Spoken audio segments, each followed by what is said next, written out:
Students, आज हम additional questions पढ़ेंगे जो पेज नंबर 46 पर है आपकी वर्कबुक में।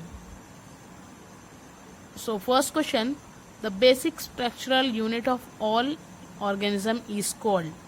बेसिक स्ट्रक्चरल यूनिट कौन सा है? सब ऑर्गेनिजम्स का, हर लिविंग ऑर्गेनिजम्स का सेल है, right? Cell is the basic structural unit of all organisms. Who discovered the cell? Cell first time कौन डिस्कवर करे? Robert Hooke. Who discovered the cell wall? Robert Hooke, right? Who discovered the nucleus? Nucleus कौन discover करे? Robert brown. Fifth one is give to example for unicellular organisms. Unicellular organisms कौन से होंगे? Bacteria, amoeba, chlamydomonas. Sixth question, jelly-like substances occupying the space between the cell membrane and the nucleus is called. Cell membrane और nucleus के बीच में जो jelly like substance है उसको क्या बोलते? साइटोप्लाज्म। सेल फ्लूइड रहता हो, right? Which part of cell contains cell organelles? Cell के कौन से पार्ट में सेल ऑर्गेनल्स रहते पूछ रहे। तो कहाँ पे रहते students? Cytoplasm of the cell contains cell organelles. जो हमने फ्लूइड की बात की है साइटोप्लाज्म, उसी में सेल ऑर्गेनल्स रहते, सेल के पार्ट्स रहते। Cytoplasm is a jelly like substances occupying the space between the cell membrane and the nucleus, right? Cytoplasm cell का फ्लूइड है जो न्यूक्लियस और सेल मेम्ब्रेन के बीच में रहता। Give examples of unicellular and multicellular organism. Examples क्या है यूनिसेल्युलर ऑर्गेनिजम्स के? Bacteria, amoeba, chlamydomonas etcetera, single cell organisms.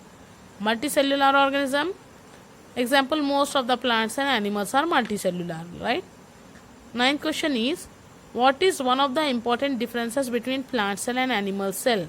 Important difference क्या है प्लांट सेल और एनिमल सेल में?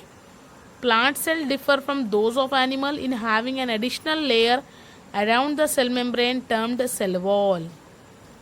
तो सेल मेम्ब्रेन और सेल वॉल किसमें प्रेजेंट रहती?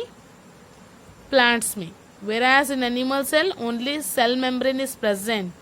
ये important main difference है इसमें, right?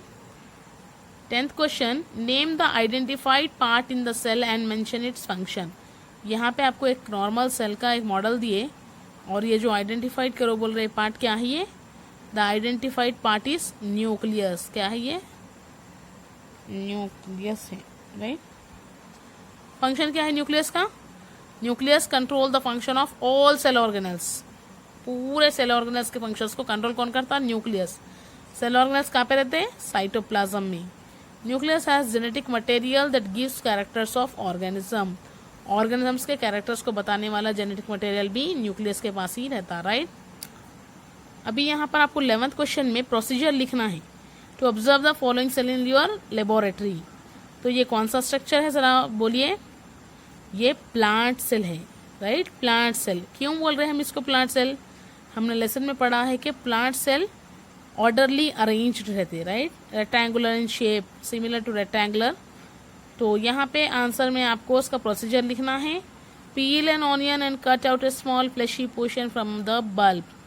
Break this piece into two small parts and try to separate them. We will notice a thin translucent film holding the pieces together. Take out the film, that is membrane film means nothing but cut a small piece from it and spread it evenly in a drop of water on a slide. While placing the peel on the slide, make sure that it not folded. Cover it with a cover slip and observe it under the microscope. What you have to do? You have to take an onion and you have to cut a small fleshy portion. छोटा सा flashy portion लेना है और उसमें से break करके एक membrane निकालना है, ट्रांसल्यूसेंट मेम्ब्रेन निकालना है। फिल्म मीन्स मेम्ब्रेन, जो दो पीसेस को जोड़ कर रखती है वो मेम्ब्रेन लेके छोटा सा पीस कट करके आपको स्लाइड पे रखना है और 1 ड्रॉप ऑफ वाटर प्लेस करना है। जब आप रखें स्लाइड पे तो ये आपको देखना है कि वो फोल्ड नहीं होना मेम्ब्रेन, राइट? फिर कवर स्लिप लगाकर उसको माइक्रोस्कोप में देखना है, तो आप ऐसा स्ट्रक्चर देखेंगे। अंडरस्टैंड? 12th क्वेश्चन है draw and label any diagram of plant cell. What will happen if there is no cell wall? तो प्लांट सेल का एक नीट डायग्राम स्ट्रक्चर ड्रॉ करना है लेबलिंग करना है और बोलना है कि क्या होता था अगर सेल वॉल नहीं रहती तो प्लांट सेल में. So if cell wall is absent, plant can not support their long and tall body. When the plants are watered, cells absorb water and swell. If the cell wall is absent, the swollen cell will burst and die. तो यहाँ पे क्या बोल रहे हैं, अगर cell wall absent रहती plant cell में, राइट, तो क्या होता था, प्लांट उसकी जो लॉन्ग बॉडी रहती ना, प्लांट्स लंबे लंबे रहते ना, झाड़ बड़े बड़े, तो सपोर्ट नहीं कर सकते थे, उसका वेट सपोर्ट नहीं कर सकते थे उसके हाइट को, राइट. तो जब भी प्लांट्स को अपन पानी देते तो सेल्स ऑब्जर्व करके, वाटर ऑब्जर्व करके स्वेल हो जाते, राइट. तो अगर सेल वॉल नहीं रहती तो जो सेल स्वेलन हो जा रहे, यानी कि जो फूल जा रहे, वो बस्ट होकर डाई हो जाते थे. तो सेल वॉल क्या करती, उन लोगों को कंट्रोल करके रखती, वो बस्ट नहीं होते सेल वॉल की प्रेजेंस की वजह से. अगर सेल वॉल एब्सेंट रहता तो वो स्वेलन सेल्स क्या होते थे, बस्ट होकर डाई हो जाते थे. यहाँ पे आपको प्लांट सेल का स्ट्रक्चर दिया गया है और पूरे इसके ऑर्गेनल्स भी बताए गए हैं. अंडरस्टैंड.